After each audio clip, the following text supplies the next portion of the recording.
Nejistý, ale jestli tam optimistická skupina. Hrozná zmáknou to vůbec.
No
Marmara na robić w ogóle.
Și așteptăm și vedem, ne raportăm.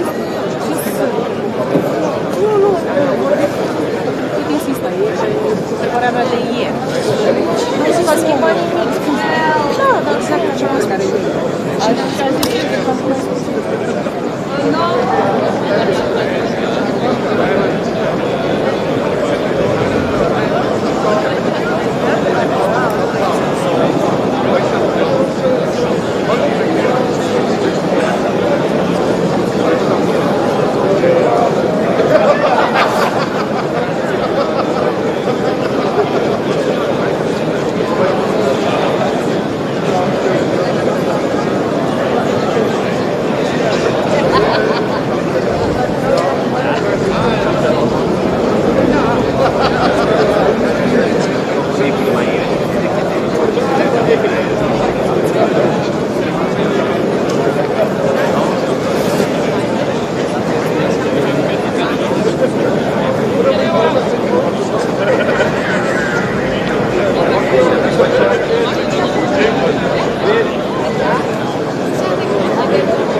Points on behalf of the European Parliament, first on Ukraine and then on energy and the next measures that we need to take on Ukraine. Ukraine needs heavy weapons and it needs tanks. It needs arms. Member states can provide them. As Russia escalates its invasion and is getting more desperate, we need to respond with a proportionate way to help Ukraine win this war. On energy, member states need to stop outbidding each other. We need to stop the price speculation. We have done this before during the COVID pandemic when we came together and found common solutions. No differences were made between countries, no matter their size. I think we can do it. We should be able to do it. That's what citizens want from us. On the measures that we need to take, we have short-term measures. We have done a lot of work on gas storage. We also need to do more on what happens after the winter, in the spring. Are we prepared to take the measures? There are no easy solutions, there are no easy answers, but we need to prepare to take them. Our citizens are concerned. We need to lower our bills, we need to save our businesses, and we need to help Ukraine win the war. Thank you. Yes? Of course.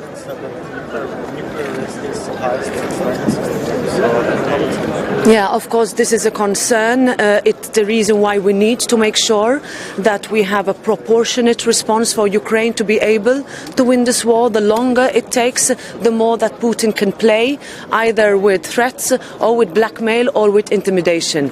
He did not stop in 2008, he did not stop in 2014, and he has no intentions of stopping now. What are we going to do about it? We looked away before, I don't think we should look away now. Okay? Thank you very much.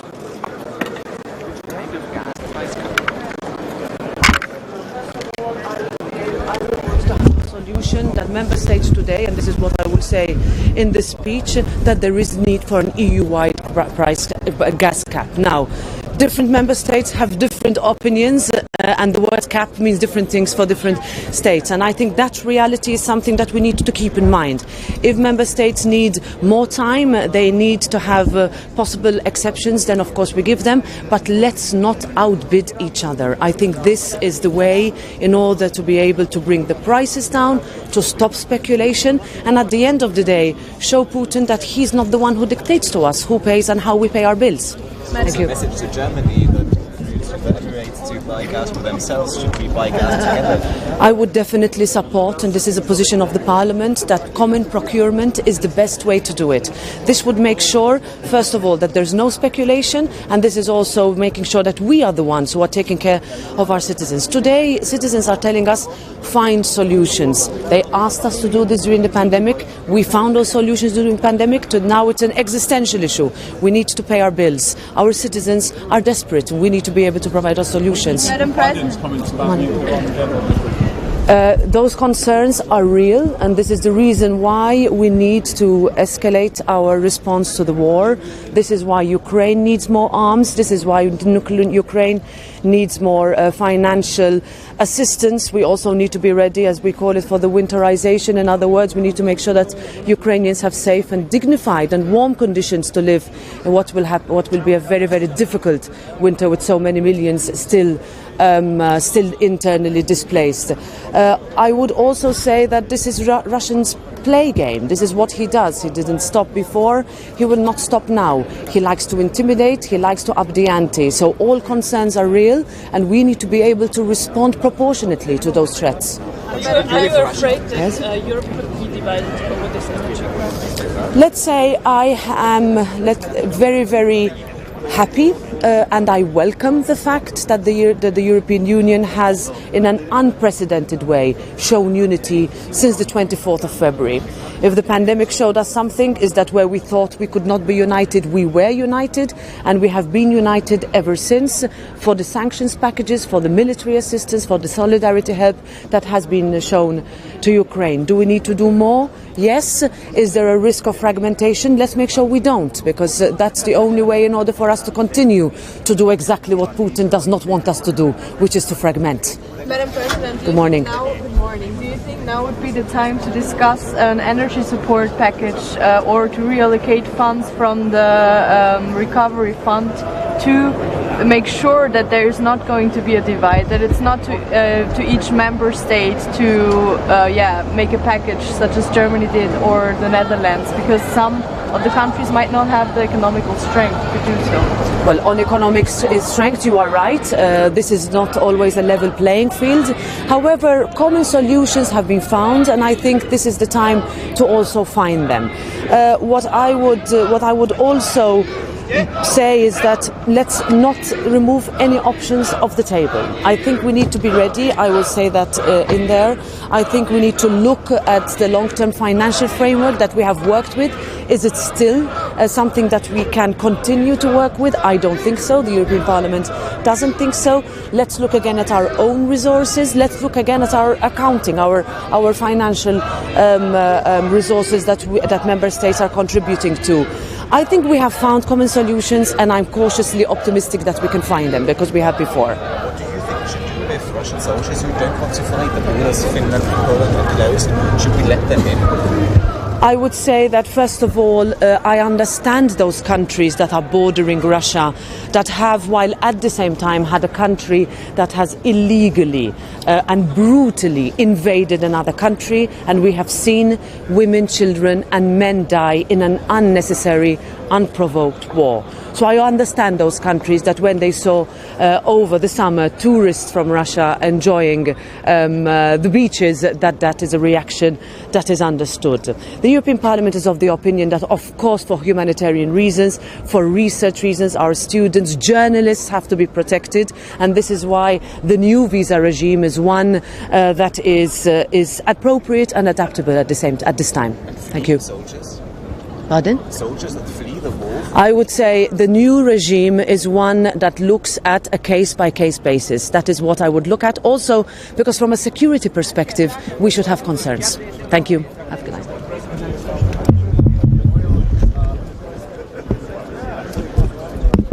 I would like to see an agreement on a cap that makes sure that member states do not outbid each other, that does not put different citizens on a different level playing field. We managed this during the COVID pandemic. We managed this when we had joint procurement of vaccines. Let's do that now, when we have to find, first of all, solutions that make sure that our citizens can continue to pay their bills. And in this case, it's not only about winter, but what comes after the winter. It is also when the storage runs out, what are we doing? And that the European Parliament is very active on that, in making sure that on a legislative playing field we are doing our part.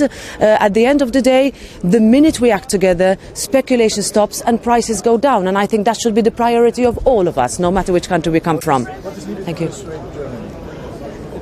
Just be around the table and find common solutions. Each country has its own reality. We have seen that from the beginning of the war. If somebody had asked me on the 24th of February that would be already at this stage and level of sanctions and this stage and level of unity, I would have had my concerns, or let's say skepticism. We should welcome that unity, and let's continue to work for that, and that's what I'm going to do now. Thank you. Good morning. Yes.